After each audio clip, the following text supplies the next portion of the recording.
Hi there and welcome to Lorena's Labyrinth. My name's Anna Pirelli.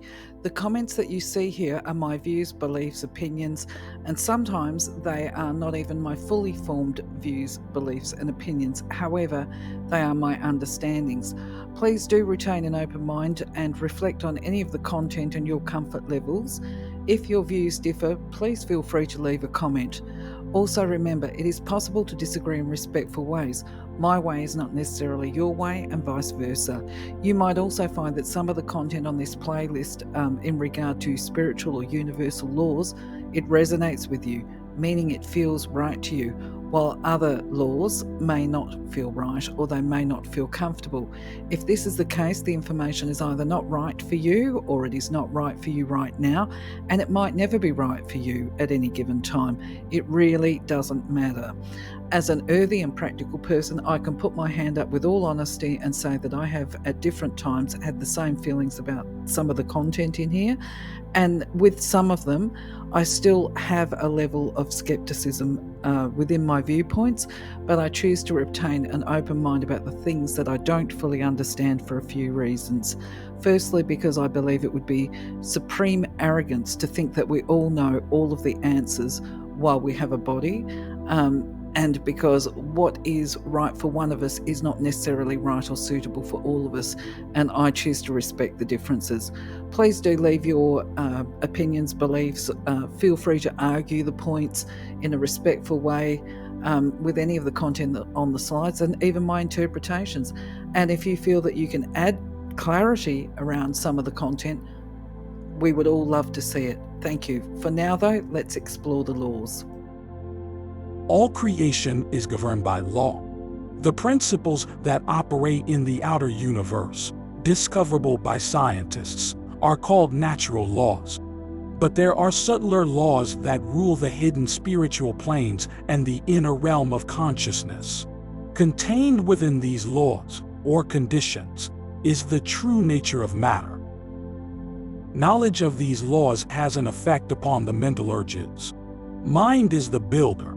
Stay in full mindfulness of the application of universal law as related to self and to others, and know that in love all life is given, in love all things move. In giving one attains, in giving one acquires.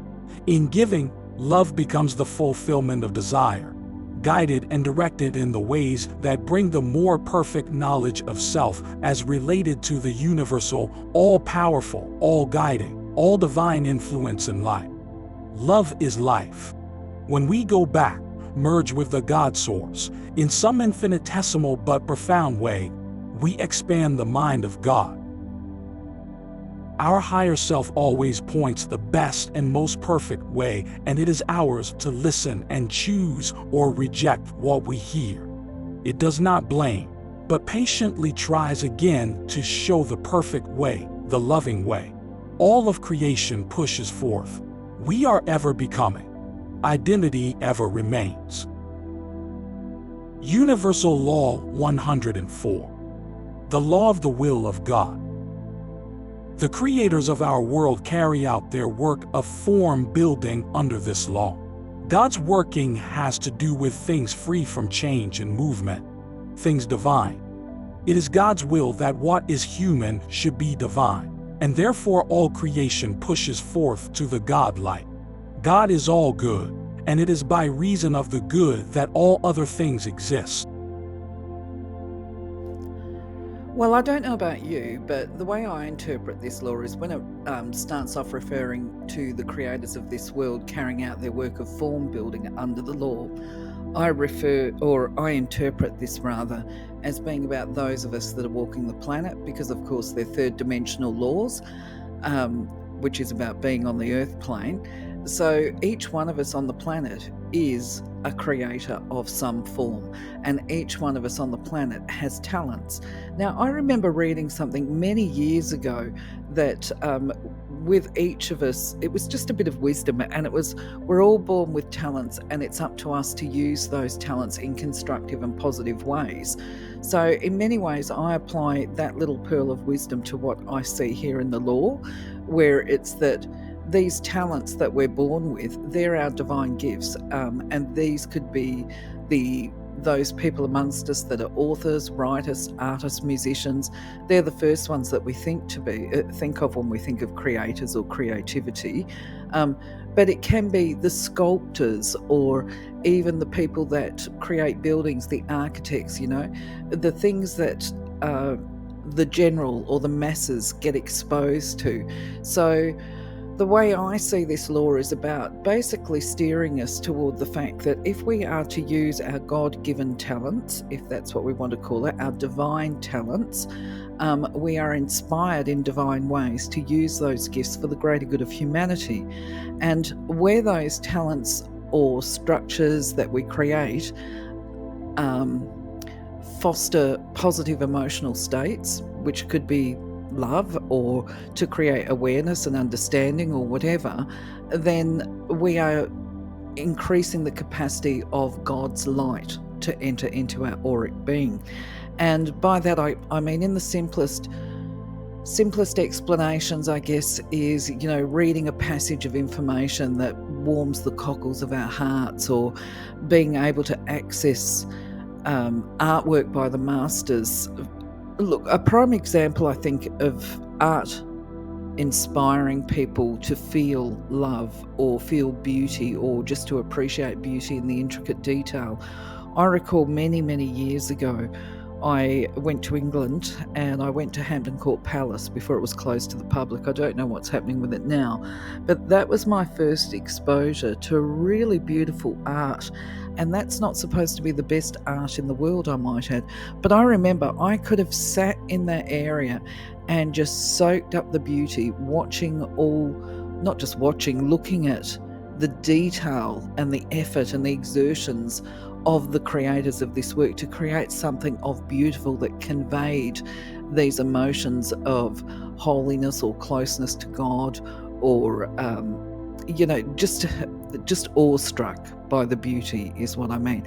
And if we look at history and the effort that the creators put into the buildings, they weren't made purely to be practical and serviceable. Everything that was made was designed to inspire or to convey a message of something, Even the Roman aqueducts, I mean, it could be argued that the Romans created their structures as part of creating a sense of awe and as a status symbol of who and what they were, the power and the wealth that they carried. But at the same time, although that might have been the instructions to those people that were creating these structures, the craftsmen, if you like, they put so much into the actual workmanship and the designs of these buildings that they were just awe-inspiring. And I think that's why we've got a fascination with these kind of structures even today. So if I condense it down, I guess what I interpret this as, the will of God is one, obviously, that we all feel love within every aspect of our daily living, and that includes not just the psychological structures and beliefs, but also the physical and the practical. And if we're making music, if music is our gift, then we should be making music, or we would be wise to make music that brings positive emotions to us, positive emotions being the capacity to enhance the feelings of pleasure, joy, love. They provoke thoughtfulness, provoke calmness, and inner reflection or whatever. If it's all part of increasing the capacity to feel emotions and to feel joy and to feel love, then that's what I see to be the recognition that good exists in all things. I think that's probably a really good point to be discussed at some stage on the channel once we finally get into doing lives and having discussions, because what one of us thinks is enjoyable or pleasurable is not necessarily the same for the other. Like, I'm not a fan of metal, but I've heard people say that metal is an amazing release form for them to get heavy emotions, they apparently throw themselves into it. They get an adrenaline rush out of listening to metal, and that becomes a release for them. So after they've thrown themselves into it, then they get that sense of peace. So I guess we could argue that even the angry, aggressive type music is actually inspired and part of the will of God, I guess. Anyway, leave a comment. Let me know your thoughts. I'm interested. All right, take care. I'll catch you on the next video. Bye-bye for now.